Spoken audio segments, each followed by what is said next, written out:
Assalamualaikum warahmatullahi wabarakatuh. Bismillah, alhamdulillah, wassalatu wassalamu ala rasulillah wa ala alihi washabihi wa man walah, wala hawla wala quwata illa billah, amma ba'du.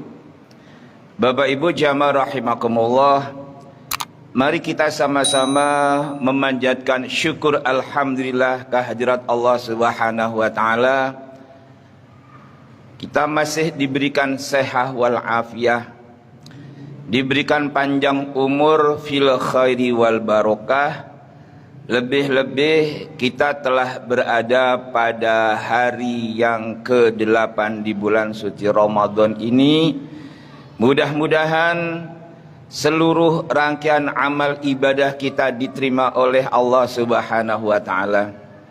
Seluruh doa yang kita panjatkan diijabah oleh Allah Subhanahu wa taala, dan kita semua dipertemukan kembali oleh Allah dengan bulan suci Ramadan di tahun akan datang. Amin Allahumma amin. Bapak Ibu rahimakumullah, menghemat waktu yang tidak terlalu panjang durasinya, maka perlu saya sampaikan sebuah ayat suci Al-Quran yang berbunyi, wa ma arsalnaka illa mubasyiran wa nadhiran. Tidaklah aku mengutus engkau hai Muhammad kecuali sebagai penyampai kabar gembira, wa nadhiran, dan memberi peringatan. Bapak Ibu rahimakumullah, untuk memenuhi kriteria ini Nabi Muhammad sallallahu alaihi wasallam dibekali dengan ayat-ayat suci Al-Quran yang jumlahnya 30 juz dengan 114 surah yang sekarang sering kita baca. Bapak Ibu rahimakumullah, tentunya manakala kita membaca Al-Quran, banyak banget ayat-ayat yang memperingatkan kepada kita untuk senantiasa waspada untuk menghadapi kehidupan yang akan datang. Jangan sampai kita terlena dengan kehidupan yang bersifat sementara. Dalam ayat suci Al-Quran kita ditegur oleh Allah, kalla bal tuhibbunal ajilata wa tadharunal akhirah. Ngapa hai kamu manusia semuanya tuhibbunal ajilah, demen banget dengan sesuatu yang bersifat sementara. Apapun yang terjadi dalam kehidupan kita sehari-hari di atas permukaan dunia ini sifatnya adalah sementara. Jadi orang kaya sementara, jadi orang miskin sementara, sehat sementara, sakit pun juga sementara, hidup juga sementara, mati pun juga sementara. Jamaah rahimakumullah. Oleh karena itu Allah mengharapkan kepada kita supaya memiliki orientasi hidup itu adalah ke depan. Maka Allah berfirman, wabtaghi fima ataqallah darul akhirah wala tansa nasibaka minad dunya. Skala prioritas itu yang ke depan, yang di akhirat. Tapi Allah mengingatkan jangan lupa urusan duniawinya. Bukan perintah, tapi pesan Allah, wala tansa nasibaka minad dunya. Tapi realitasnya banyak manusia yang hidupnya itu dari waktu ke waktu hanya yang difikirkan harta duniawi, lupa bekal yang harus kita persiapkan untuk kehidupan yang abadi. Maka oleh Allah diperingatkan ulang, jamaah rahimakumullah, kala, jangan begitu hai manusia. Idza balaghatit taraqi, kalau roh kita sudah sampai di tenggorokan, Bapak Ibu, kalau sudah roh sudah ada di tenggorokan, maka kata Allah, qila man raq, siapa yang bisa meruqyah, siapa yang bisa menyembuhkan, siapa yang bisa menahan roh keluar dari jasadnya. Orang sakit tentu ingin sembuh, ingin panjang umur, berangkatlah ke rumah sakit yang paling terkenal di dunia, keluar negeri pun dikejar. Itu bagus, silahkan saja. Walaupun dihandle atau ditangani 1000 dokter profesional di bidangnya, maka tidak akan pernah mampu menghambat roh itu keluar dari jasadnya. Wa dhanna annahul firaq. Semuanya Bapak Ibu, semuanya, kita semua, nanti begitu roh sudah ada di tenggorokan, maka orang tersebut sudah punya prediksi akan berpisah. Berpisah dari siapa? Dari apa? Minat dunia, dari harta kekayaannya. Dia kerja semaksimal mungkin, dia kumpulkan harta sebanyak-banyaknya, sukses, jadi orang kaya, rumah mentereng, mobil banyak dan keren. Semuanya akan ditinggal begitu saja, selamat berpisah hartaku.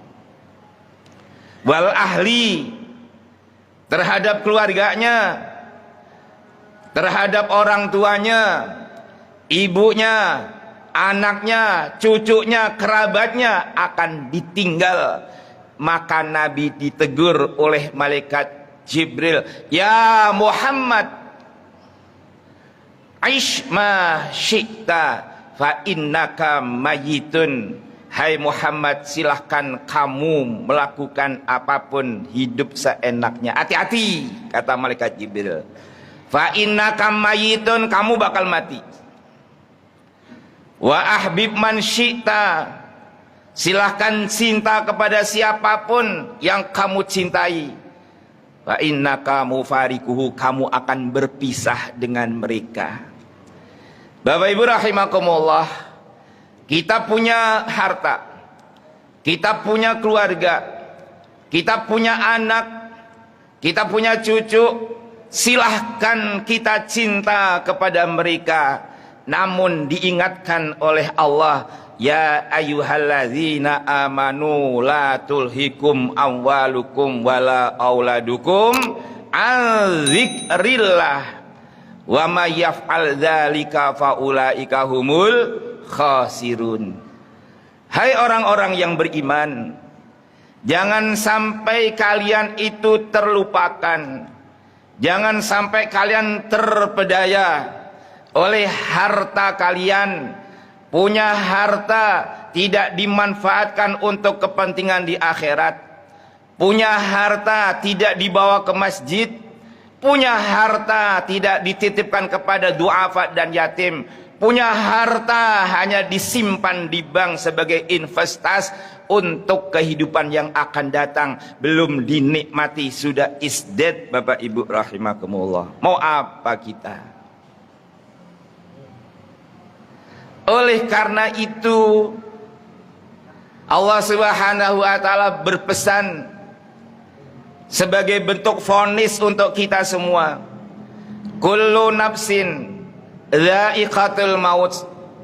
Semua manusia sudah divonis mati oleh Allah, tinggal menunggu hari eksekusinya. Faman zuhziha anin nar. Ini kata-kata ini perlu kita cermati.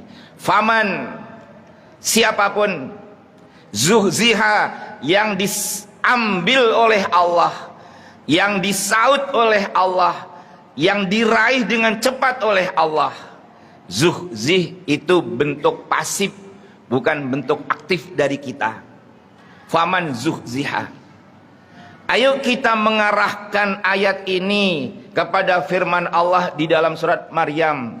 Wa im minkum illa wariduha. Bapak Ibu, ini ayat digunakan oleh Taifuddin. Kok Taifuddin ya? Siapa namanya itu? Bukan Saifuddin Ibrahim. Orang dia panggil Rasulullah itu Cabulullah. Maka dia namanya Taifuddin Ibrahim. Ya, bukan Saifuddin. Saya bilang Taifuddin Ibrahim. Biarin aja itu, orang bodoh murakab ya dia itu. Tahu bodoh murakab? Jahil murakab, bodoh kuadrat dia itu. Dia bilang apa? Mendingan ikut agama gue. Kalau di Islam tidak menjanjikan, bahkan sudah ditentukan pasti di neraka. Enak di ajaran kasih yang gue miliki. Dia bilang, cukup dengan percaya pasti masuk surga. Lah emang surga neneknya apa? Gampang banget, yang penting percaya sama Yesus, lalu pasti masuk surga. Mau ibadah kek, mau mabok kek, mau makan babi kek, yang penting percaya pasti masuk surga. Kalau dalam Islam masuk surga belum jelas. Kenapa? Dibilangnya insya. Dibilangnya insya. Apa artinya insya Allah? Kalau Allah menghendaki.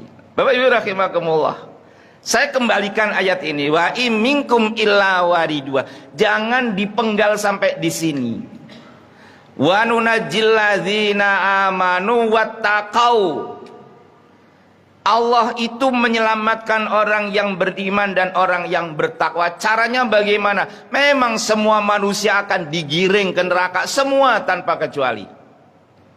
Mau muslim, mau non muslim, mau kaya, mau miskin, bentuk apapun, kalian semua pasti akan masuk neraka.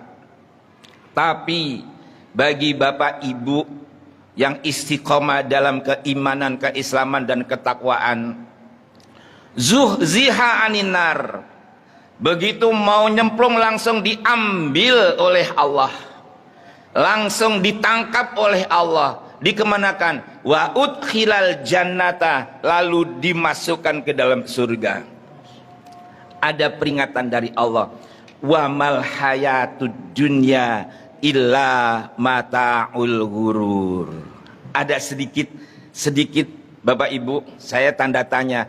Ayat ini bicara tentang masalah orang dimasukkan ke surga, lalu di sini wa mal hayatud dunya illa mata'ul ghurur. Apa maksudnya? Orang yang berpotensi diselamatkan oleh Allah tidak bisa nyemplung neraka. Orang yang diselamatkan oleh Allah dengan cara dimasukkan ke dalam surga, maka dia tidak akan terkena ayat wa anfiqu mimma razaqnakum min qabli ayatiya ahadakumul maut fayaqula rabbi laula akhartani ila ajalin qarib fa asaddaqa wa aku minas sholihin. Kata Allah, infakkan apa yang telah aku berikan kepada kalian. Allah punya keluarga namanya fakir miskin. Allah punya orang yang sangat diistimewakan namanya anak yatim. Infakkan harta itu kepada mereka. Allah punya rumah namanya masjid. Infakkan harta itu untuk kepentingan masjid.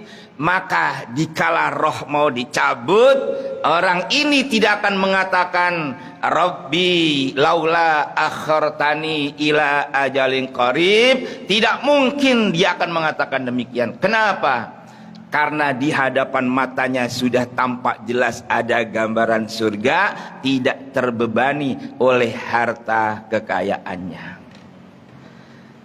Ada seseorang membangun rumah, bisa membuat kolam renang, bisa membuat ornamen seperti sebuah fenomena alam dengan jutaan bahkan miliaran, tapi tidak mampu membuat musola khusus keluarga yang seindah dan secakap ornamen di kolam renangnya. Jamaah rahimakumullah.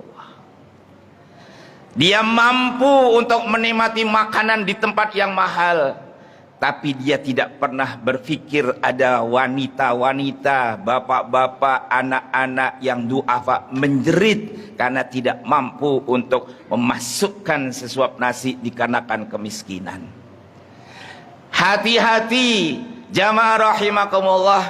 Allah Subhanahu wa taala berfirman, apa kata Allah? Al-fuqara'u iyali. Orang fakir miskin itu adalah keluargaku. Wal aghniya'u wukalai. Orang kaya itu adalah wakilku. Faman lam yubali au wukalai ala iyali lam ubali. Kalau sampai orang kaya yang aku titipkan harta supaya mau peduli kepada keluargaku, namun orang ini tidak peduli kepada keluargaku, aku pun tidak akan pernah peduli kepada orang ini karena disebabkan kebahilannya. Apa kata Nabi?